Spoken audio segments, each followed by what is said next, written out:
Saudara Paus Fransiskus sempat mengunjungi Indonesia pada 3-6 September 2024. Di Indonesia, Paus memimpin misa di GBK dan berkunjung ke Masjid Istiqlal.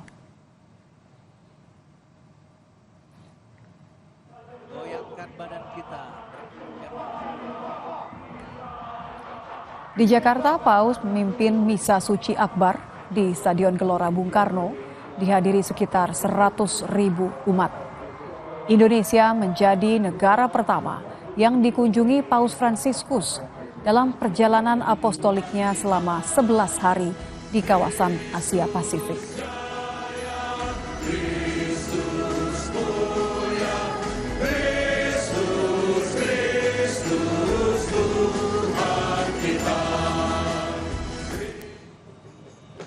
Paus juga sempat mengunjungi Masjid Istiqlal, Jakarta Pusat, melalui terowongan silaturahmi yang menghubungkan Masjid Istiqlal dengan Gereja Katedral. Paus bertemu dengan Imam Besar Masjid Istiqlal kala itu, Nasaruddin Umar. Kedatangan Paus disambut hangat umat Muslim. Ia juga berpesan, kita kaum beriman berasal dari tradisi keagamaan berbeda. Kita berbagi kehidupan yang saling mendukung satu sama lain.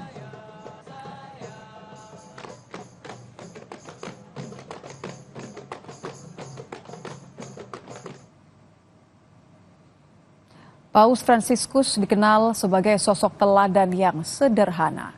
Ia tiba di Indonesia dengan pesawat komersil, bukan jet mewah, pada 3 September 2024 lalu. Selama kunjungannya di Jakarta, Paus Fransiskus pun tak menggunakan mobil mewah. Ia hanya menggunakan mobil jenis minibus yang banyak digunakan warga. Selama di Jakarta, Paus Fransiskus pun menolak tinggal di hotel, melainkan menginap di Kedutaan Besar Tahta Suci Vatikan.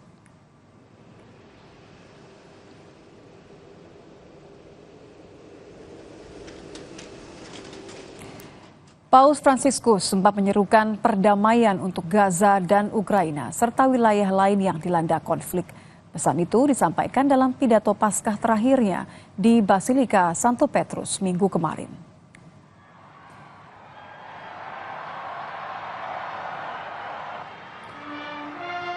Paus muncul di balkon Basilika Santo Petrus selama lebih dari 20 menit. Ia menyampaikan berkat Urbi et Orbi atau pesan bagi dunia. Namun kali ini pesan Paskah Paus tidak disampaikan langsung, tapi dibacakan oleh Uskup Agung Diego Ravelli.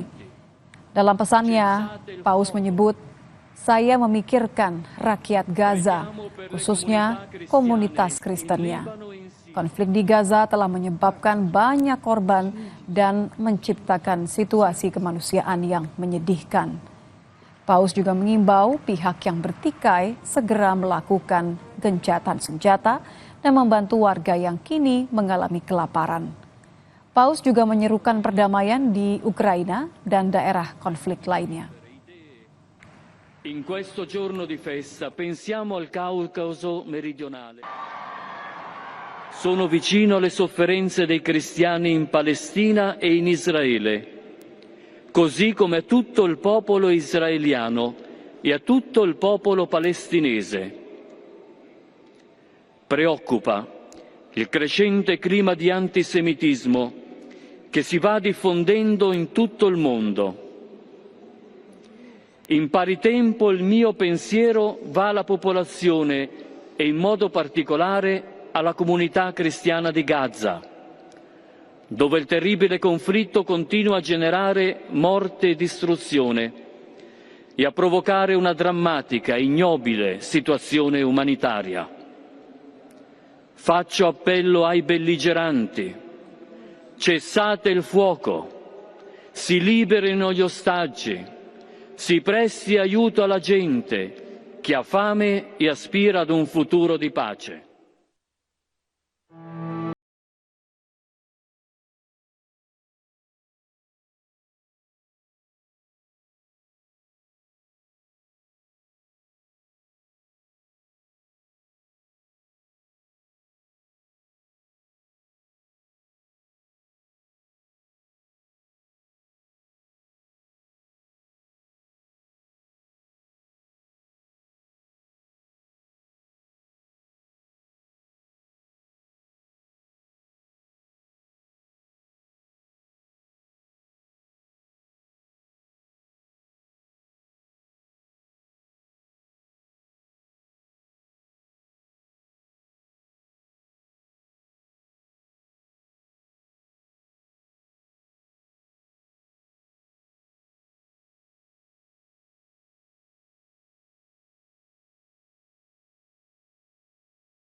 Kita akan bergabung dengan jurnalis Kompas TV, Rahma Piliang di Gereja Katedral Jakarta. Selamat malam, Rahma.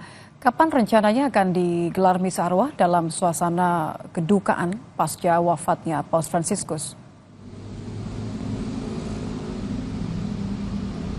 Iya, malam Nitya dan juga saudara, dari informasi yang kami dapatkan dari Keuskupan Agung Jakarta, misa arwah ini akan digelar pada Kamis sore, di mana ini juga menunggu bagaimana pernyataan dari Kedutaan Besar Vatikan besok yang akan disampaikan oleh, yang akan disampaikan besok pagi dari Kedutaan Besar Vatikan.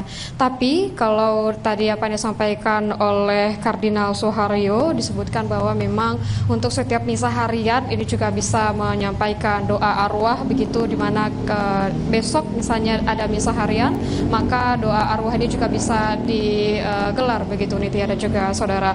Selain itu pun untuk dari paroki lainnya yang berada di bawah Keuskupan Agung Jakarta, Kardinal Suharyo juga menyebutkan bahwa diharapkan untuk setiap paroki ini juga menggelar doa arwah tidak hanya di Gereja Katedral Jakarta saja. Di samping itu juga Nitya dan juga saudara, untuk besok dari Kedutaan Besar Vatikan juga akan menerima bela sungkawa, bela duka, begitu bagi yang ingin menyampaikan pesan dan juga kesannya terhadap Paus Fransiskus atau mengirimkan karangan bunga, di mana ini akan digelar sampai Kamis sore, dan puncaknya untuk dari misa khusus ini ada di Katedral Jakarta. Selengkapnya ini merupakan keterangan lebih lengkap dari Kardinal Suharyo, Uskup Agung Jakarta.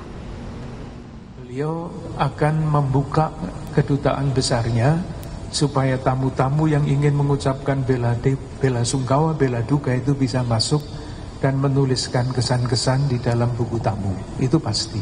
Mulai besok, kalau tidak salah sampai Kamis sore. Kamis sore ada upacara khusus di Gereja Katedral, dan tadi Romo Vikjen bertanya kepada saya, apakah tidak lebih baik kalau paroki-paroki se-Keuskupan Agung Jakarta itu juga mengadakan misa arwah yang sama? Saya mengatakan itu sangat bagus.